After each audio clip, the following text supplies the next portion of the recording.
कहते हैं, जो अपने कान के दोनों में भर भर कर उनका पान करते हैं। कथा अमृतम श्रवणम पुटेषु समृतम, यानी कि क्या बोल रहे हैं कि अपने दोनों कानों को क्या बनाओ, दोनों कानों को दोने बना दो। दोने यानी कि हम जिसमें हम कटोरे मिलता है तो उसको दोने बोलते हैं।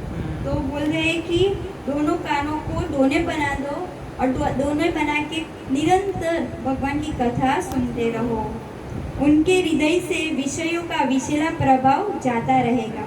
क्या होगा? विषय का प्रभाव चला जाएगा और वह शुद्ध हो जाता है और वे सिर्फ भगवान श्री कृष्ण के चरण कमल की प्राप्ति करता है।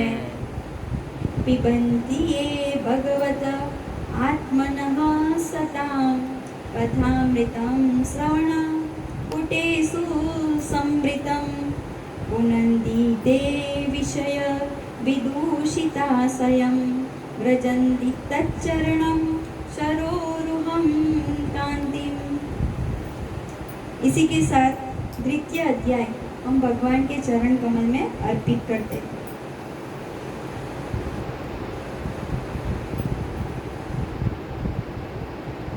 थोड़ी देर का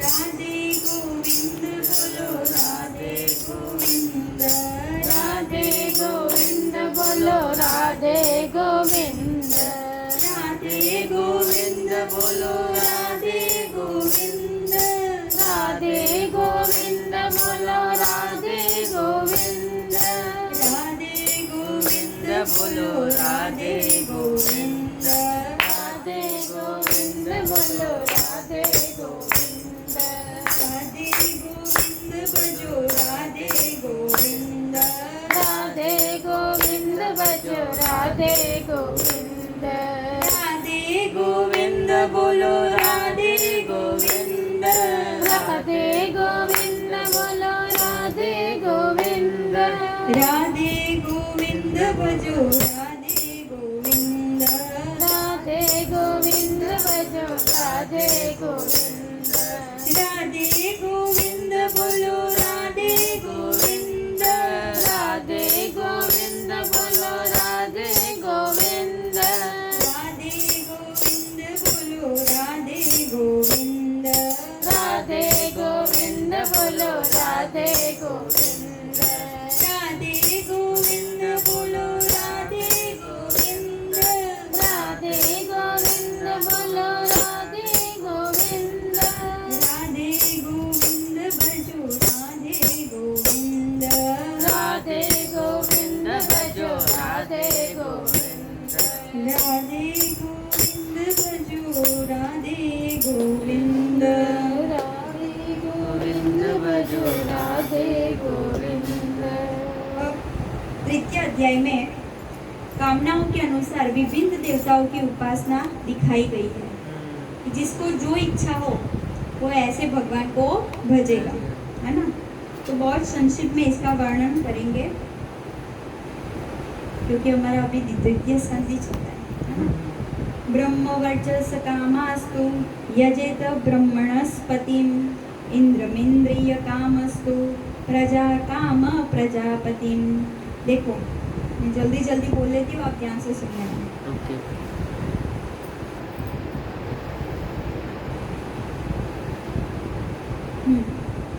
अगर किसी को ब्रह्म तेज की इच्छा हो तो बृहस्पति की, इंद्रियों की विशेष शक्ति की कामना हो तो इंद्र की, अगर किसी को संतान की कामना है तो प्रजापतियों की, लक्ष्मी की इच्छा है तो माया देवी की, तेज की इच्छा है तो अग्निदेव की, धन की इच्छा है तो वसुदेव की, अगर वीरता की इच्छा है तो रुद्र की, अन्न की इच्छा है तो अदिति माता की, स्वर्ग की इच्छा है,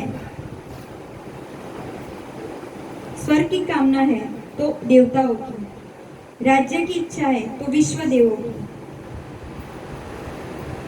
आयु की इच्छा है तो अश्विनी कुमारों की, पुष्टि की इच्छा है तो पृथ्वी की, प्रतिष्ठा की इच्छा है तो आकाश की, सौंदर्य की इच्छा है तो गंधर्वों की पूजा करनी चाहिए, पत्नी की इच्छा है तो उर्वशी की पूजा करनी चाहिए।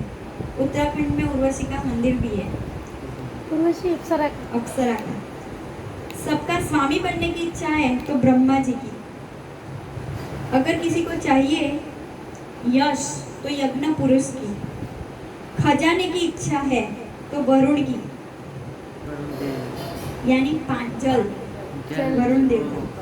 विद्या प्राप्त करने की इच्छा है तो शंकर भगवान की। सरस्वती माता नहीं है? हाँ? सरस्वती माता किसमें आएंगे? वो विद्या की देवी है। देवी है।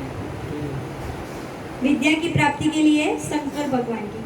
पति पत्नी में परस्पर प्रेम बना रहना चाहते हो तो पार्वती जी की। धर्म उपार्जन करना है तो विष्णु भगवान की। वंश परंपरा की रक्षा करना चाहते हो तो पितरों की। बाधाओं से बचने के लिए यक्षों की। बलवान होने के लिए मरुदगणों की। राज्य के लिए मनवंतरों की। भोगों के लिए चंद्रमा की। भोगू मतलब उसके लिए चंद्रमा की। निष्कामता के लिए कोई पुरुष को चाहिए कि वो स्वयं पुरुषोत्तम नारायण की उपासना करे। अगर कोई कामना नहीं चाहिए, अगर ऐसा चाहते हो कि सब कामना से हम छूट जाए, तो किसकी? भगवान की ही उपासना करनी चाहिए। इसलिए बोलते अकाम सर्व कामो वा मोक्ष कामम उदारधी। मोक्ष कामम उदारधी तीव्रेण भक्ति योगेन यजेत पुरुषं परम। क्या बोला? ध्यान से सुनो। अकाम सर्व कामो वा, यानी बुद्धिमान पुरुष को चाहिए कि वह चाहे निष्काम हो या समस्त कामनाओं से युक्त हो, या तो कोई कामना की इच्छा नहीं हो तो भी, या तो सब कामनाओं की इच्छा हो तो भी, अथवा मोक्ष चाहता हो तो भी। मोक्ष चाहता हो तो भी। पर कैसे भक्ति करनी चाहिए? तो बोला है तीव्र भक्ति योगेन। तीव्र मतलब? तीव्र यानी कि कल समझाया था ना कि थोड़ा कामना हमारी पूरी हो जाए, उसके बाद ठंडी हो जाती है भक्ति। वो नहीं करनी चाहिए, है ना? निरंतर बढ़नी चाहिए, हाँ। निरंतर बढ़नी चाहिए। ओके। ऐसी भक्ति करनी चाहिए। तो तीव्र भक्ति योग के द्वारा केवल पुरुषोत्तम भगवान की ही आराधना करनी चाहिए। इसके लिए क्या करना चाहिए? संतों का संग। अगर संतों का संग करोगे तो ही भगवान के प्रति अविचल प्रेम होगा। यहाँ पे समझाया है कि देखो, अगर हम किसी का बंगला गाड़ी देखे, है ना, तो हमें लगता है कि ये तो कितना पाप करता है, तो भी इसके पास सब कुछ है। हाँ। तो यहाँ पे सुखदेव जी समझा रहे हैं कि वो अगर किसी के पास हो तो ऐसा नहीं समझना चाहिए कि वो सब कुछ है उसके पास, है ना। कल ही समझाया था ना हाँ। कि जिसके पास भगवान की सेवा रूपी और भक्ति रूपी प्रेम रूपी अगर धन है तो वो किंचन नहीं है, वो ही सबसे बड़ा धनी है। वही तुलसीदास जी बोलते हैं, शुद्ध दारा और लक्ष्मी पापी के घर होई। क्या बोलते हैं? शुद्ध दारा, शुद्ध यानी पुत्र पुत्री, और लक्ष्मी पति पत्नी का प्यार, लक्ष्मी, ये सब तो पापी के घर पे भी होता है।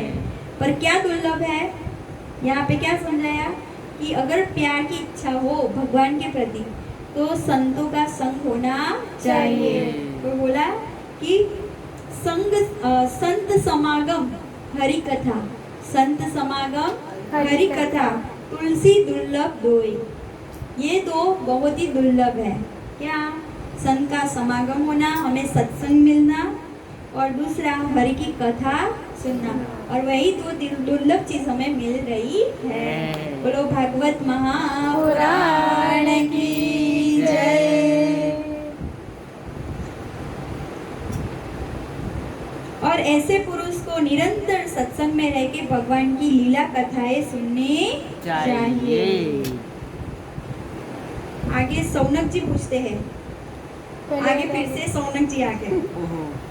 सुख जी, राजा परीक्षित ने सुखदेव जी की यह बात सुनकर उनसे और क्या पूछा वो हमें बताइए। कहानी चल रही है। पीछे चले गए बहुत। सवै भागवतो राजा पांडवेयो महारथ बाल क्रीडन कै क्रीडन कृष्ण क्रीडाम य आददे। पांडुनंदन महारथी राजा परीक्षित बड़े भगवत भक्त थे। कौन? परीक्षित राजा। क्यों? क्योंकि उनको तो उदर में ही, माता के गर्भ में ही किसका? भगवान का ही स्वयं प्रत्यक्ष दर्शन हो गया था।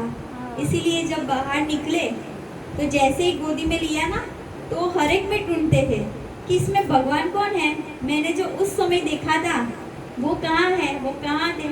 वो हर समय परीक्षण करते रहते हैं, इसीलिए उनका नाम क्या पड़ा? परीक्षित।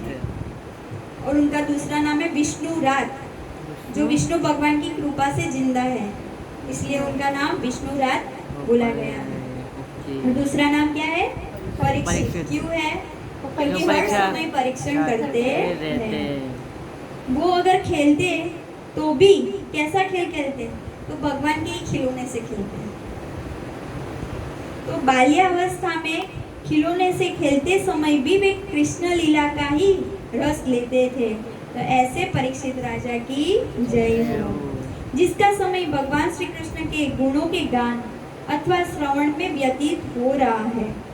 उसके अतिरिक्त सभी मनुष्य की आयु कैसे जा रही है? व्यर्थ जा रही है।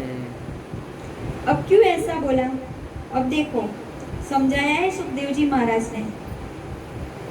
हमें वृक्ष दिखते हैं, है ना? तो वृक्ष हमारे जैसे ही श्वसन करते हैं कि नहीं? करते हैं। हम ऑक्सीजन लेते हैं तो वो कार्बन डाइऑक्साइड लेते हैं, है ना? तो वो श्वास लेते हैं। तो यहाँ बताया क्या वृक्ष श्वास नहीं लेते? लेते हैं। लुहार की जो धोकनी होती है ना, उससे ही वो फूंक मारता है, पता है ना? तो वो धोकनी भी क्या करती है? सांस ले रही है। वृक्ष भी जी रहे हैं। क्या वृक्ष जीते नहीं है? क्या लोहार की धोकनी सांस नहीं लेती? क्या गांव के अलग पशु पक्षी है जो वो मनुष्य की तरह खाते पीते और अपने बच्चे पैदा करते नहीं है? तो वो सब ऐसा कर रहे हैं, है ना? आयु हरती वही पुंसान, ये सबकी आयु व्यतीत हो रही है, पर किसकी आयु व्यर्थ नहीं जा रही? जो निरंतर भगवान की सेवा में लगा है, काम करते हुए भी गोपियों के जैसे, वो हमेशा मन में चिंतन तो भगवान का करता है। वो जो घर में रहता है उसको सोचता है कि मेरा घर नहीं है, ये मुझे भगवान ने दिया है, तो ये भगवान का मंदिर है ना? उसकी सुबह भगवान के देखने से ही जगता है, सुबह से ही भगवान का चिंतन करता है। खाता है तो भगवान का नाम लेके खाता है। पानी पीता है तो बोलते हैं भगवान इस रूप में भी आप हो। हमें पानी कहाँ से मिलता है? नदियों से। नदियों क्या है? अभी सुना ना, नदियाँ है। भगवान का क्या है? नदियाँ, हाँ, नसें है। तो वो सारे स्वरूप में भगवान ही हमारे अंदर जा रहे हैं, है ना? तो इसलिए उसका ही जीवन सार्थक है जो हर समय भगवान को याद करके जीता है। बोलो राधा कृष्ण की जय हो। जिस मनुष्य ने भगवत प्रेमी संतों के चरणों की धूल कभी सिर पर चढ़ाई नहीं, उसके जीवन तो मुर्दे के जैसा है। इसीलिए बोलते हैं कि जब संत मिले ना तो उनके चरणों की धूल जो होती है ना, हमारे मस्तक पे चढ़ानी चाहिए। इसीलिए सब वृंदावन में लगा जाके क्या करते? लोट लगाते मिट्टी में, है ना? रज की मिट्टी को सिर पे क्यों लगाते? वहाँ कितने सारे संत प्रेमी जन हो गए, और अभी भी है रसिक संत, है ना? तो वो चलते हैं वृंदावन की परिक्रमा लगाते हैं, तो वो हर मिट्टी क्या है? भगवान की चरण रजी है। और जब मुक्ति ने पूछा कि मैं कहाँ जाऊँ, तो भगवान ने मुक्ति को भी बोल दिया कि तू वृंदावन की गलियों में लोट लगा, यानी कि मुक्ति भी वृंदावन की गली में लोट लगा रही है। मतलब वो मिट्टी में घूमते, वहाँ पे वो मिट्टी में घूमते हैं ना पूरा, तो सब वहाँ पे जाके वृंदावन की मिट्टी में लोट लगाते हैं। आगे हम देखेंगे, वहाँ की मिट्टी उधर ही रह जाती है, बाहर नहीं आती है। हम जो लोट नहीं, हम ले सकते हैं, लेकिन हमारे शरीर पे नहीं लगती है, चिपकती नहीं है, चिपकती उधर ही उतर जाती है।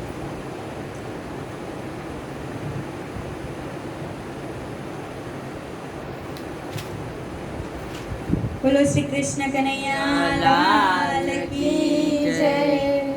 इसके के साथ हमारा तृतीय अध्याय हम श्यामा श्याम को अर्पण करते हैं। श्री श्यामा श्याम नमस्तु। राजा का सृष्टि विषयक प्रश्न और सुखदेव जी का कथा आरंभ करना। सूत जी कहते हैं सुखदेव जी के वचन भगवत तत्व का निश्चय कराने वाले थे कि उन्होंने अभी तक जो भी बोला हाँ है ना, तो सब में उन्होंने क्या प्रतीति कराई कि सब में भगवान है।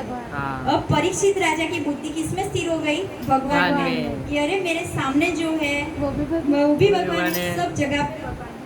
यानी कि वायर पकड़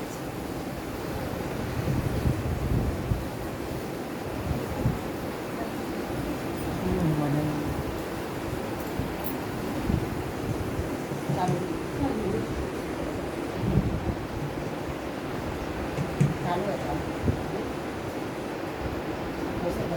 राधे राधे। चालू।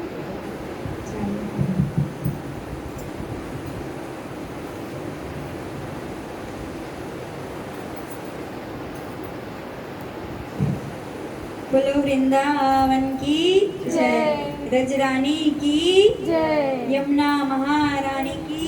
जय। सूत जी कहते हैं सुखदेव जी के वचन भगवत तत्व का निश्चय कराने वाले थे। अब परीक्षित की बुद्धि भगवान में स्थिर हो गई है। उत्तरानंदन राजा परीक्षित उन्हें सुनकर अपनी शुद्ध बुद्धि भगवान श्री कृष्ण के चरणों में अनन्य भाव से समर्पित कर दी। सुखदेव जी ने अपनी बुद्धि कहाँ लगा दी? भगवान में लगा दी। अब परीक्षित राजा प्रश्न पूछते हैं, आप जो जो भगवान की कथा कहते जा रहे हो, क्यों तो क्या हो रहा है? मेरे अज्ञान का पर्दा फटता जा रहा है। वैसे ही हम जैसे कथा सुन रहे हैं, हमें लग रहा है कि हम भगवान की और नजदीक जा रहे हैं, वही अज्ञान का पर्दा फटना होता है। मैं आपसे फिर भी यह जानना चाहता हूँ कि भगवान अपनी माया से इस संसार की सृष्टि कैसे करते हैं? अब यही प्रश्न आगे भी जो विदुर जी है वो मैत्रेय जी से करेंगे, है ना?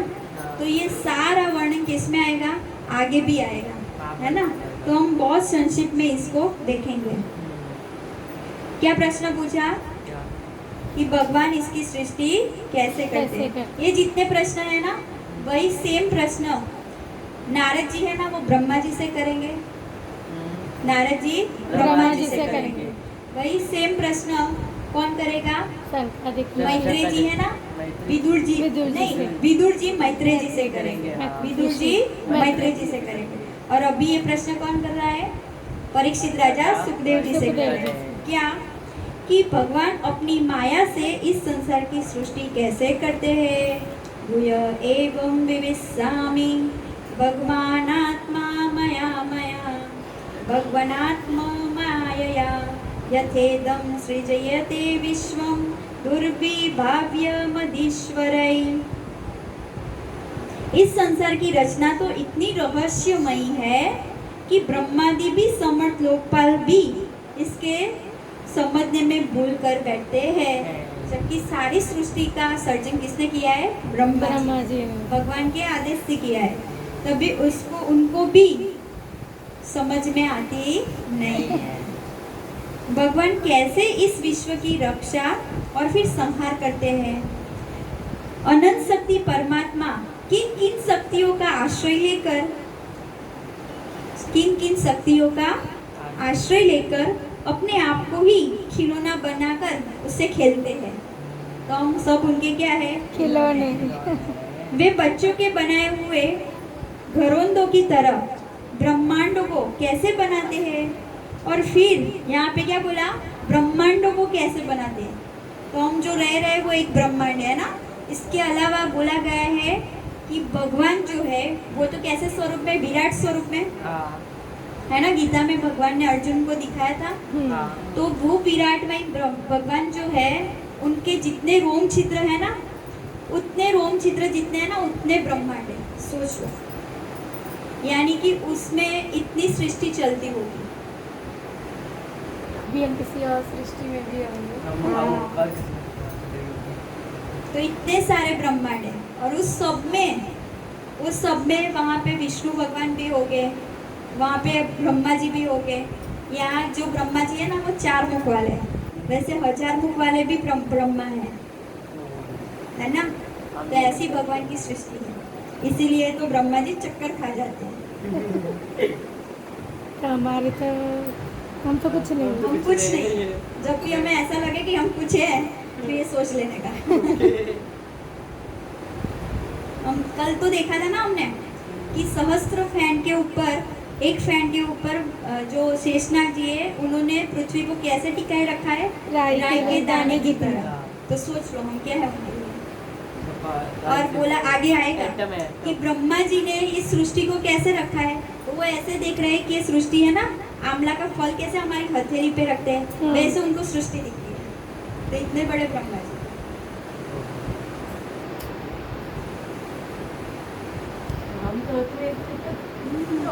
हम तो कोरोना जितने हुए। हम चीनी भी नहीं, बैक्टीरिया है। हाँ बैक्टीरिया है। छोटा सा तिनका। आत्मानं क्रीडयन् क्रीडन करोति विकरोति च।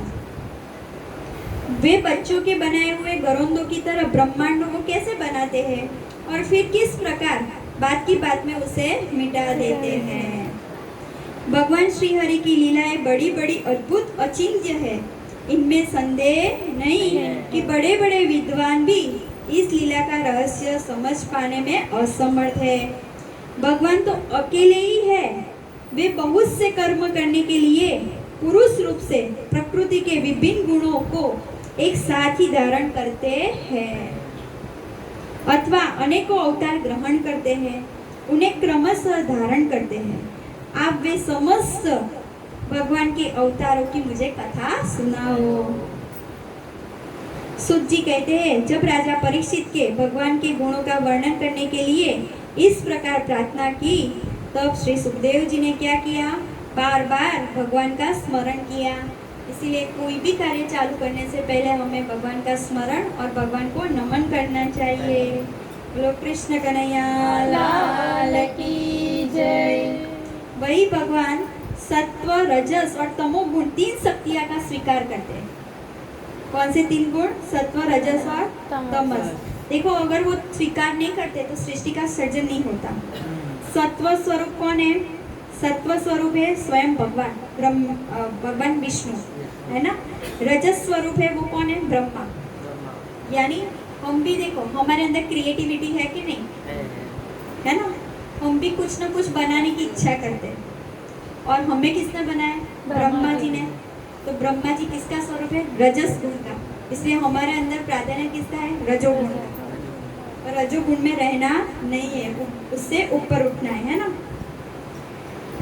तमोगुण, तमोगुण के कारक कौन है? तमोगुण किसने धारण किया है? शंकर भगवान ने, है ना।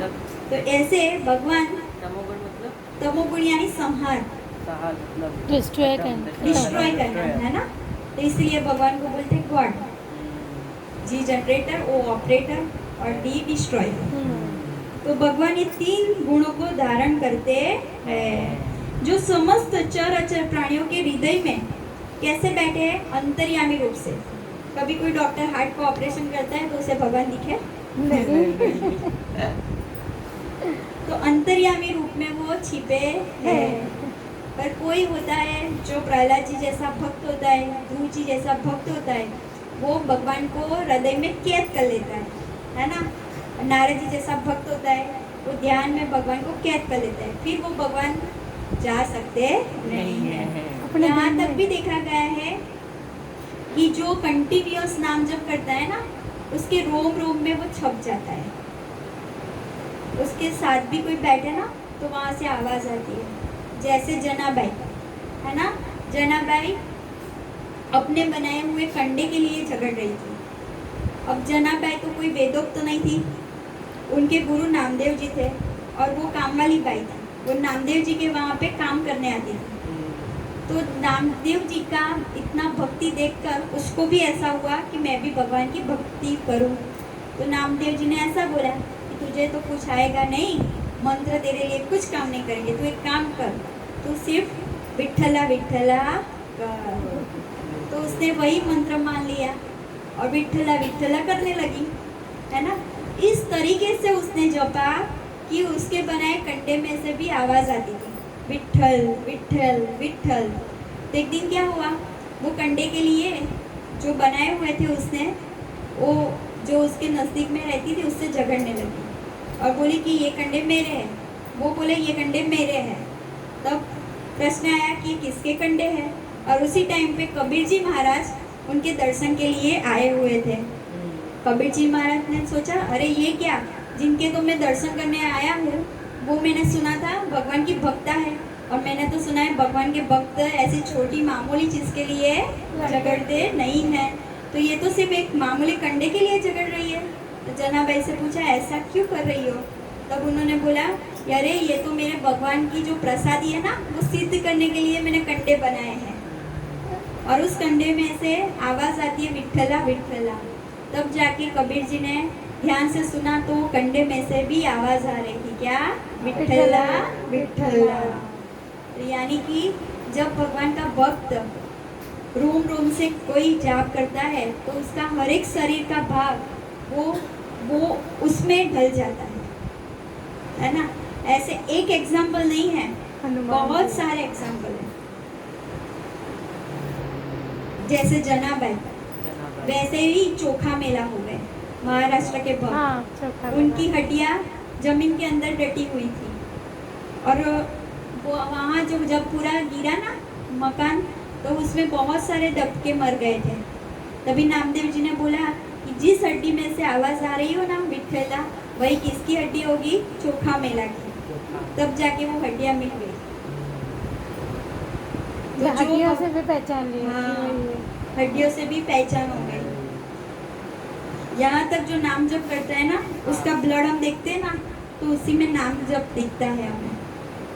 वाह, जैसे अर्जुन सोता था तभी उसके अंदर से आवाज आ रही, श्री कृष्ण गोविंद हरे मुरारी हे नाथ नारायण वासुदेवा।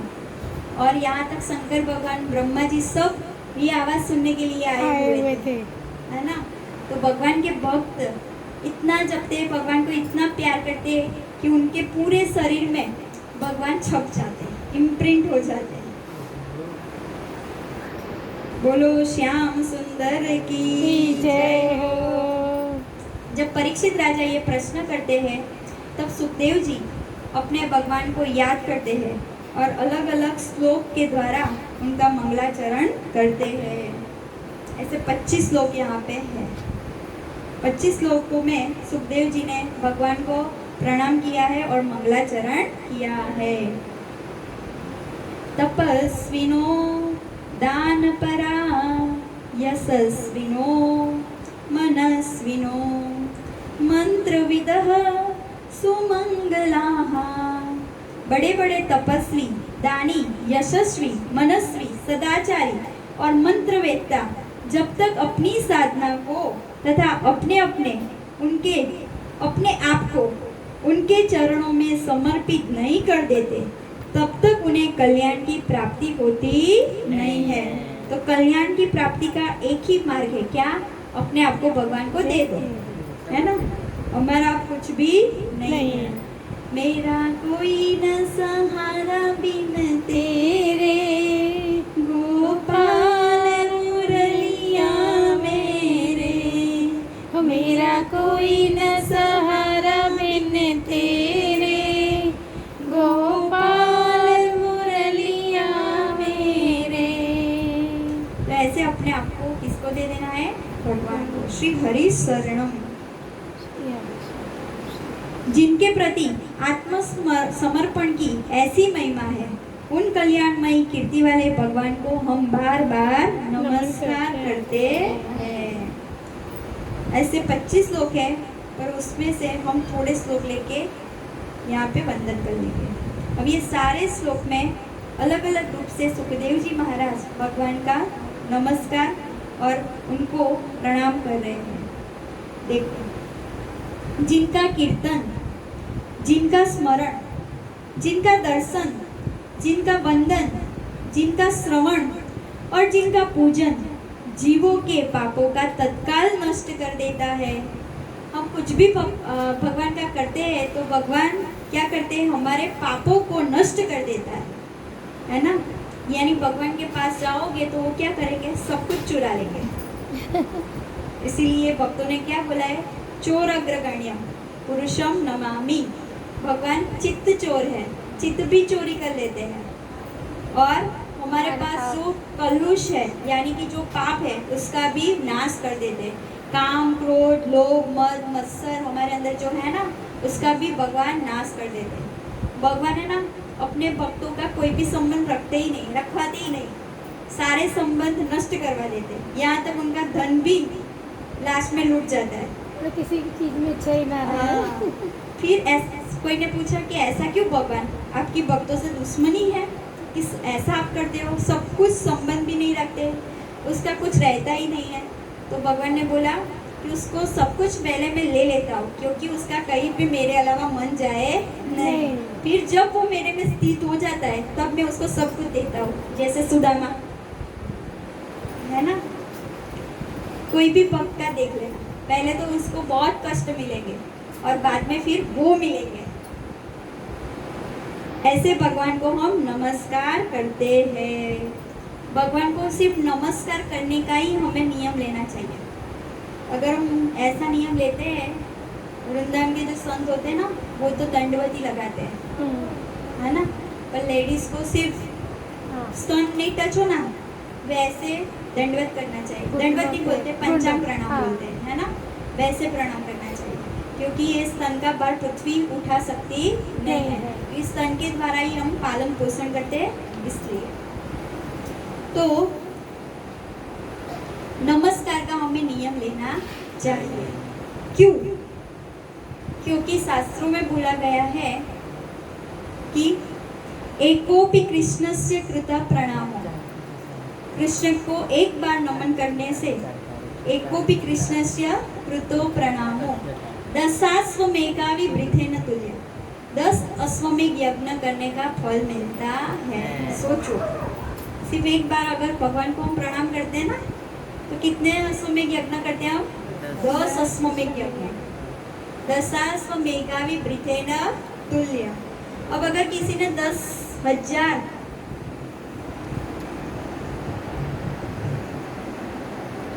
अश्वमेध यज्ञ कर दिए, 10,000 अश्वमेध यज्ञ किसी ने कर लिए, तो उसको क्या मिलेगा?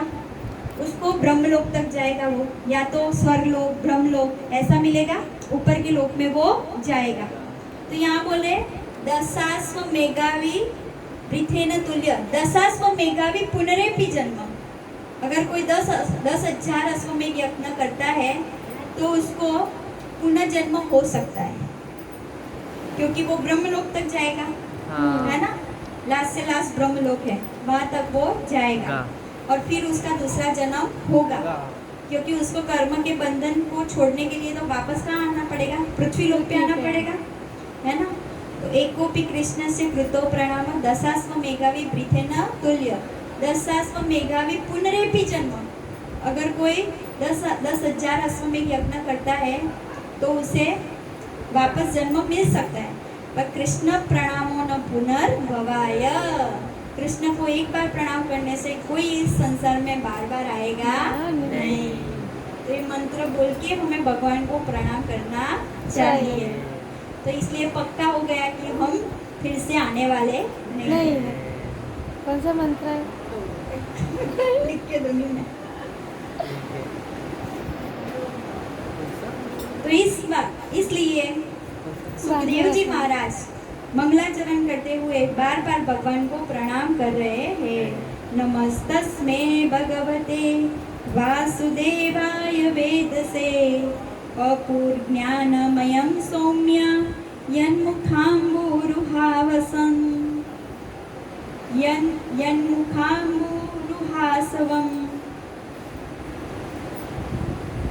संत पुरुष जिनके मुख कमल के मकरंद समान झड़ती हुई ज्ञानमयी सुधा का पान करते हैं। संत पुरुष क्या करते हैं? आप वृंदावन जाओ तो राधा रमन जी के जितने भी भक्त हैं ना वो क्या करेंगे? भगवान की दंतावली के दर्शन करेंगे। दंतावली मतलब दांत। ओके। भगवान है ना, हाँ। राधा रमन जी कभी ऐसा मुख बंद कर देते हैं, कभी 2 दांत दिखाते हैं, कभी 8 दांत दिखाते हैं। तो उनकी दंतावली का दर्शन करने सब भक्त जाते हैं, है ना। तो यहाँ पे बोल रहे हैं कि जो संत लोग हैं, संत पुरुष है, वो क्या करते हैं, भगवान के मुख कमल के मकरंद का ध्यान करते हैं और ज्ञानमयी सुधा का पान करते हैं। उन वासुदेव अवतार सर्वज्ञ भगवान व्यास के चरणों में मेरा बार बार नमस्कार हो, क्योंकि व्यास जी के द्वारा ही सुखदेव जी ने ये भागवत का अध्ययन किया था। तो पहले अपने गुरु को याद किया और फिर भगवान को नमस्कार किया। परीक्षित, वेद गर्भ स्वयंभू ब्रह्मा ने नारद के प्रश्न करने पर यही बात कही थी, है ना, जिसका स्वयं भगवान नारायण ने उन्हें उपदेश दिया था। अब यहाँ पे हमारा चतुर अध्याय हम श्यामा श्याम को अर्पण